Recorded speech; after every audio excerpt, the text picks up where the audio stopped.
Assalamu alaikum wa rahmatullahi wa barakatuh. Au nom d'Allah, le tout miséricordieux, le très miséricordieux. Selon Abu Dar Kalalagré, le messager de Dieu sallallahu alayhi wa sallam a dit: chaque matin, vous avez à payer une aumône pour chacun de vos organes. Chaque fois que vous dites gloire et pureté à Dieu, subhanallah, c'est une aumône. Chaque fois que vous dites la louange est à Dieu, alhamdulillah, c'est une aumône. Chaque fois que vous dites Dieu est plus grand, Allahu Akbar, c'est une aumône. Mais il suffit de faire à la place de tout cela 2 unités de prière en cours de matinée. Hadith rapporté par Muslim. Abu Dar a dit: le prophète Mohammed sallallahu alayhi wa sallam m'a dit: ne méprise aucune bonne action, si petite soit-elle, comme le fait d'accueillir ton frère avec un visage souriant. Selon Abu Huraira Kalalagré, le messager de Dieu sallallahu alayhi wa sallam a dit: tout organe de l'homme nécessite pour l'homme une aumône à chaque jour nouveau. Tu arbitres équitablement entre 2 personnes et voilà pour toi une aumône. Tu aides quelqu'un à s'installer sur sa monture ou à la charger et c'est encore une aumône. La bonne parole est aussi une aumône. Pour chaque pas que tu fais en allant à la mosquée, tu as une aumône. Tu retires de la voie publique ce qui peut nuire aux passants et c'est pour toi une aumône. Hadith unanimement reconnu authentique. Selon également Abu Huraira Kalalagré, le prophète Mohammed sallallahu alayhi wa sallam a dit: celui qui va à la mosquée le matin et le soir, Dieu lui prépare dans le paradis un endroit confortable pour chacun de ses allées. Qu'Allah subhanahu wa ta'ala nous facilite les va-et-vient en allant à la mosquée et qu'il nous accorde le paradis le jour de la résurrection. Toujours selon lui, le messager de Dieu sallallahu alayhi wa sallam a dit: ô femme de l'islam, que l'une de vous ne méprise pas le cadeau qu'elle fait à sa voisine, si petit soit-il, ne serait-ce que le sabot d'un agneau. Selon lui encore, le prophète Mohammed sallallahu alayhi wa sallam a dit: la foi comporte un peu plus de 70 ou de 60 branches. Le plus élevé est la proclamation qu'il n'y a de Dieu que Dieu, la ilaha illallah, Muhammad Rasulullah sallallahu alayhi wa sallam, et la moindre est le fait d'ôter de la voie publique ce qui peut nuire aux passants. La pudeur est l'une des branches de la foi. Hadith unanimement reconnu authentique. Toujours selon Abu Huraira Kalalagré, le messager de Dieu sallallahu alayhi wa sallam a dit: cependant qu'un homme poursuivit son chemin, voilà qu'il ressentit une grande soif. Il trouva alors un puits. Il descendit et en but. À sa sortie du puits, se présenta un chien haletant et léchant la terre humide, tellement il avait soif. L'homme se dit: ce chien souffre de la soif autant que j'en souffrais moi-même. Il redescendit dans le puits, remplit d'eau sa chaussure, la tint avec ses dents et remonta. Il en abreuva le chien et Dieu loua son acte et lui pardonne ses péchés. Les compagnons demandent au prophète: Ô Messager de Dieu, avons-nous donc un salaire pour nos bonnes actions envers les animaux? Et le prophète répondit: Pour toute créature vivante, il y a un salaire à qui lui fait du bien. Qu'Allah subhanahu wa ta'ala nous fasse miséricorde et qu'Allah nous fasse miséricordieux envers nos entourages et nos animaux domestiques. Selon Abu Huraira, le prophète Mohammed sallallahu alayhi wa sallam a dit: J'ai effectivement vu lors de mon ascension miraculeuse au ciel un homme qui jouissait à volonté de tous les délices du paradis, et ce parce qu'il avait arraché un arbre du milieu d'une route où il gênait les musulmans. Rapporté par Muslim. Dans une autre version, un homme passa devant la branche d'un arbre qui barrait la route aux passants.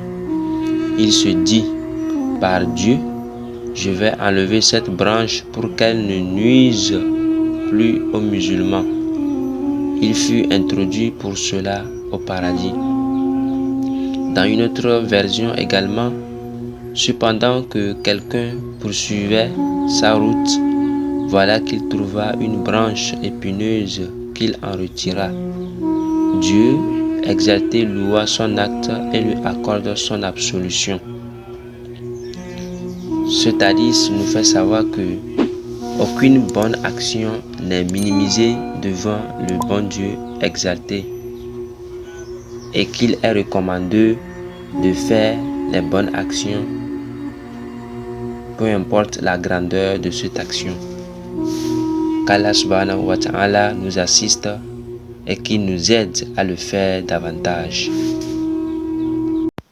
Selon lui également, Abu Huraira, le Messager de Dieu sallallahu alayhi wa sallam a dit: Celui qui a fait ses ablutions et qui les a bien faites, puis est allé à la prière commune du vendredi et en a écouté en silence le sermon, ses péchés lui sont pardonnés pour la période du vendredi au vendredi suivant et avec 3 jours en sus. Mais celui qui s'amuse durant les sermons avec les cailloux s'en est laissé distraire et a donc commis un péché. Hadith rapporté par Muslim. Également Abu Huraira, le Messager de Dieu sallallahu alayhi wa sallam a dit: Les 5 prières écrites obligatoires, celles du vendredi au vendredi suivant, le jeûne du mois de Ramadan au Ramadan suivant, font absoudre ce qu'il y a entre eux comme péché, si toutefois on en a évité les plus grands péchés. Rapporté par Muslim.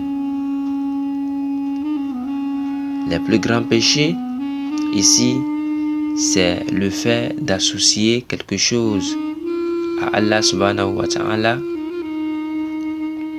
est un péché le plus grave, le plus mortel et le plus perdant pour un serviteur qui a l'habitude de faire cela. Et le mieux est recommandé est de se repentir avant qu'il ne soit trop tard. Qu'Allah subhanahu wa ta'ala nous guide sur sa bonne voie. Selon lui encore, le Messager de Dieu sallallahu alayhi wa sallam a dit: Voulez-vous que je vous indique les actes pour lesquels Dieu absout les péchés et élève les degrés? Les Sahaba, les compagnons disent: Nous voulons bien, ô Messager de Dieu. Et il répondit: Faire soigneusement les ablutions malgré les désagréments, se rendre souvent aux mosquées et attendre la prière suivante dès qu'on en a fait une, Voilà qui équivaut à monter la garde dans les bastions de l'islam. Selon Abu Musa al-Ash'ari qu'Allah l'agrée, le messager de Dieu sallallahu alayhi wa sallam a dit: quand l'homme est malade ou en voyage, il se voit inscrire le salaire de tout ce qu'il faisait quand il était chez lui et en bonne santé. Rapporté par Al-Bukhari. Jabr, qu'Allah l'agrée, rapporte que le messager de Dieu sallallahu alayhi wa sallam a dit: toute bonne action est une aumône. Rapporté par Muslim et Al-Bukhari.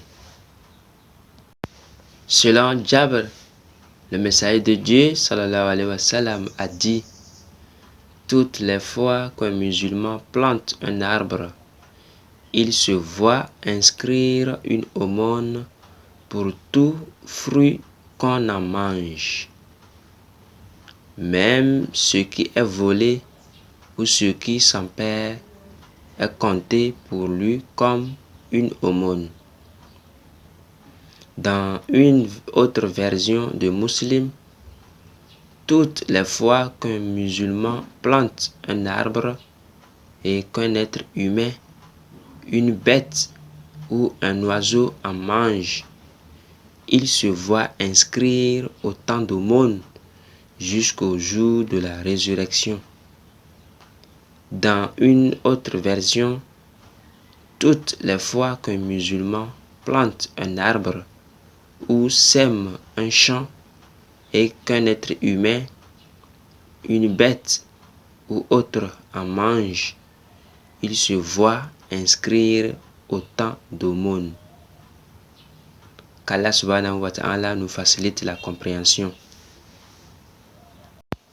Ibn Hatem a dit: j'ai entendu dire le messager de Dieu sallallahu alayhi wa sallam: mettez-vous à l'abri du feu de l'enfer, ne serait-ce que par un morceau de date.